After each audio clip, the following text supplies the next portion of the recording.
Indian premier league season 17 ప్రారంభానికి మరికొన్ని గంటలు మాత్రమే మిగిలి ఉన్నాయి. మార్చి 22న ప్రారంభమయ్యే ఈ ధనాధన్ లీగ్ కోసం క్రికెట్ అభిమానులు ఎంతగానో ఆసక్తిగా ఎదురుచూస్తున్నారు.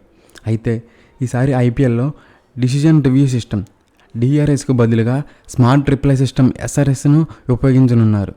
ఎంపైరింగ్ నిర్ణయాల్లో లోపాలను సరిదిద్ది మరింత బెటర్గా ఈ డిసిజన్ని తీసుకొచ్చేందుకు బీసీసీఐ దీన్ని అమల్లోకి తీసుకొచ్చింది. స్మార్ట్ రిప్లై సిస్టమ్ని ఉపయోగించడం ద్వారా వేగంగా మరింత ఖచ్చితమైన ఫలితాలు రానున్నాయి. మరో మాటలో చెప్పాలంటే డిఆర్ఎస్ నిర్ణయాల్లో కనిపించినంత గందరగోళం ఇందులో ఉండదు. తద్వారా థర్డ్ ఎంపైర్ వెంటనే తమ నిర్ణయాలు ప్రకటించే అవకాశం ఉంది. డిఆర్ఎస్ వలె ఇక్కడ కూడా ఫీల్డ్ అంపైర్ థర్డ్ ఎంపైర్ నివేదిస్తాడు. కానీ ఈసారి టీవీ డైరెక్టర్ ఇన్పుట్ కోసం థర్డ్ ఎంపైర్ వేచి ఉండడు. బదులుగా ఏకహై ఉపకరణాల సహాయంతో వారే వెంటనే తీర్పు ఇస్తారు. స్మార్ట్ రిప్లై సిస్టమ్ కింద టీవీ ఎంపైర్ నేరుగా ఇద్దరు హ్యాకై ఆపరేటర్ల నుండి ఇన్పుట్లను స్వీకరిస్తారు. ఈ ఆపరేటర్లు కూడా ఎంపైర్తో కలిసి ఒకే గదిలో పనిచేస్తారు. ఏకహై 8 హైస్పీడ్ కెమెరాల ద్వారా సంగ్రహించబడిన చిత్రాలను ఎంపైర్కి అందించడం ద్వారా ఈ ఆపరేటర్లు తమ యొక్క పనిని వేగవంతం చేస్తారు.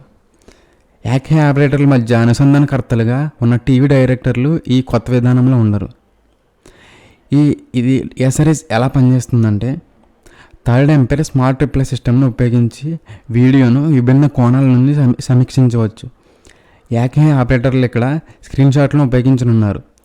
దీని నుండి ఏదైనా నిర్ణయం వెంటనే తీసుకోవడానికి సంబంధిత స్క్రీన్ సహాయం తీసుకోవచ్చు.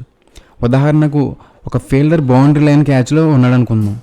ఈ సందర్భంలో ఫీల్డర్ కాలు బౌండరీ లైన్ తాగిందో లేదో తెలుసుకోవడానికి కాలు భాగం వీడియోను వెంటనే స్క్రీన్ షాట్లో తనిఖీ చేయవచ్చు. అలాగే పాదంలో ఏ భాగం బౌండరీ లైన్ తాకింది అన్నది కూడా తెలుస్తుంది. తద్వారా మరింత స్పష్టమైన తీర్పునివ్వడం సాధ్యమవుతుంది. ఇంతకుముందు టీవీ ఎంపైర్కి ఇంత స్పష్టమైన విజువల్స్ అందుబాటులో ఉండేవి కావు.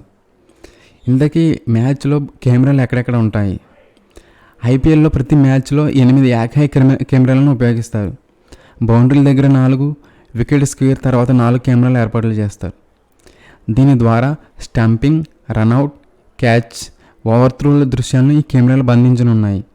విశేషం ఏమిటంటే ఏకహై కెమెరాలు సెకనుకు దాదాపు 300 ఫ్రేమ్ల వేగంతో రికార్డు చేస్తాయి. అంటే ఎంపైర్లకు తమ నిర్ణయాన్ని ప్రకటించడానికి పలు ఆప్షన్లు ఉంటాయి. అలాగే థర్డ్ ఎంపైర్ స్పష్టమైన చిత్రంతో నిర్ణయాన్ని ప్రకటించే అవకాశం ఉంది. దీని ప్రకారం ఐపీఎల్లో స్మార్ట్ రిప్లై సిస్టమ్ విజయవంతం అయితే రాబోయే రోజుల్లో బీసీసీఐ, ఐసీసీ అన్ని టోర్నీల్లో ఎస్ఆర్ఎస్ను ఉపయోగిస్తాడనలో సందేహం లేదు. మీకు డిఆర్ఎస్ నచ్చిందా, ఎస్ఆర్ఎస్ నచ్చిందా? మీ కాంపిటీషన్లో అయితే తెలియజేయండి.